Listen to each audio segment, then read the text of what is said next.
Hi friends, MS వర్డ్లో ఏ వర్షన్లో అయినా సరే మీరు తెలుసుకోవాల్సినటువంటి ఒక నిజం ఏంటంటే, ఏదైనా సరే మీరు ఇంపార్టెంట్ డాక్యుమెంట్ని తయారు చేసుకుంటారు. అది ఏ టైప్ ఆఫ్ డాక్యుమెంట్ అయినా కావచ్చు.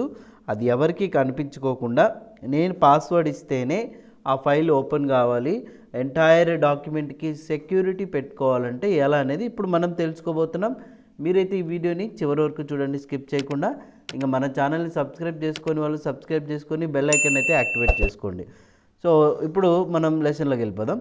చూడండి, ఇప్పుడు నేనైతే 2007లో చూపిస్తున్నాను. 2007 కాకుండా ఇంక ఏ వర్షన్ అయినా మీకు ఇక్కడ ఫైల్ ఉంటుంది. బట్ ఇందులో మాత్రం ఆఫీస్ బటన్ ఉంటుంది. క్లిక్ చేయండి. అందులో అయినా కూడా సేవ్ యాజ్ ఆప్షన్ ఉంటుంది. ఇక్కడ సేవ్ యాజ్ ఆప్షనే ఉంది, రైట్? సో ఫస్ట్ నేను ఏం చెప్తున్నానంటే, మీకు డాక్యుమెంట్లో ఏదైనా ఇప్పుడు నేను టెక్స్ట్ ఉండాలా, దీన్ని ఒకవేళ మీరు ముందునే సేవ్ చేసి ఉంటే, సేవ్ చేయకపోయినా పర్లేదు, ఇక్కడ సేవ్ యాజ్ ఆప్షన్ ఉంటుంది కదా, దీన్ని క్లిక్ చేయండి. క్లిక్ చేసిన తర్వాత మీకు ఈ సేవ్ యాజ్ డైలాగ్ బాక్స్ అయితే ఓపెన్ అవ్వడం జరుగుతుంది. ఇప్పుడు ఆ పర్టికులర్ ఫైల్కి వచ్చేసి ఒక పేరు అయితే పెట్టుకోవచ్చు మీరు. ఓకే, ప్రొటెక్షన్ అని పెట్టిన తర్వాత ఆ ఫైల్కి మీరు ఫ్యూచర్లో ఎవరైనా సరే మన ఫైల్ని ఓపెన్ చేస్తే ఒక పాస్వర్డ్ ఇస్తేనే ఆ ఫైల్ ఓపెన్ కావాలనుకున్నప్పుడు కింద ఇక్కడ సేవ్ పక్కన టూల్స్ అనే ఒక ఆప్షన్ అయితే మీకు కనిపిస్తుంది. దీని మీద క్లిక్ చేయండి. ఇందులో జనరల్ అనే ఆప్షన్ ఉంటుంది, ఇక్కడ క్లిక్ చేయండి. క్లిక్ చేసిన తర్వాత ఇక్కడ రెండు ఆప్షన్స్ అడుగుతుంది. ఒకటి పాస్వర్డ్ టు ఓపెన్. మీరు ప్రొటెక్ట్ చేసిన తర్వాత అన్ప్రొటెక్ట్ చేయాలంటే ఖచ్చితంగా పాస్వర్డ్ ఇవ్వాలి. అది ఏదో ఒకటి మీరు గుర్తు పెట్టుకునేలాగా ఇవ్వండి, మర్చిపోయేలాగా ఉండకూడదు. 1 2 3 అని ఇచ్చా. ఇక్కడ ఏంటంటే ఫైల్ షేరింగ్ ఆప్షన్స్ అంటే డాక్యుమెంట్ని మీరు మాడిఫై చేసుకోవాలనుకుంటే ఇచ్చుకోవచ్చు, లేకపోతే అక్కర్లేదు.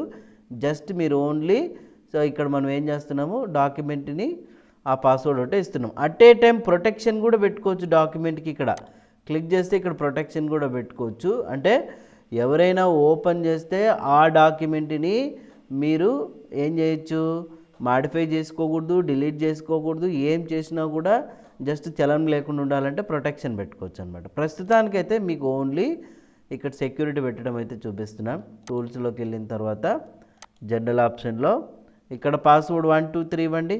నౌ ఓకే బటన్ ప్రెస్ చేయగానే పైన ఏమైతే పాస్వర్డ్ ఇచ్చారో అదే ఇక్కడ ఇవ్వాలి. మీరు గుర్తుపెట్టుకునేటువంటి పాస్వర్డ్ మాత్రమే ఇవ్వండి. ఓకే బటన్ని ప్రెస్ చేసాం. ప్రెస్ చేసిన తర్వాత మీరు ఫైల్ని ఖచ్చితంగా సేవ్ చేయాలి. సేవ్ చేస్తే ఇక్కడ మనకు టైటిల్ బార్లో కనిపిస్తుంది.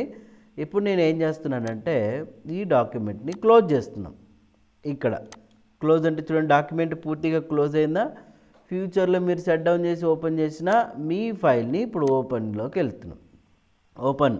సో ఇప్పుడు మన ఫైల్ నేమ్ ఇదే కదా, ప్రొటెక్షన్. సెలెక్ట్ చేసి ఓపెన్ బటన్ నొక్కండి. అదిగో.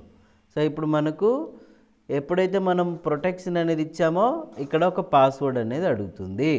ఆ పాస్వర్డ్ ఇస్తేనే లోపలికి ఎంటర్ అవుతాం, లేకపోతే అదిగో ఏదైనా రాంగ్ పాస్వర్డ్ ఇచ్చాను, the password is in correct, word cannot open the document అని వస్తుంది అనమాట. కాబట్టి ఖచ్చితంగా మీరు ఏదైతే ఒకవేళ పాస్వర్డ్ ఇచ్చారో ఆ పాస్వర్డ్తోనే ఓపెన్ చేయగలరు. బట్ అదే అందుకే పదే నేను చెప్తున్నాను ఏంటంటే, మీరు గుర్తుపెట్టుకునేటువంటి పాస్వర్డే ఇవ్వండి.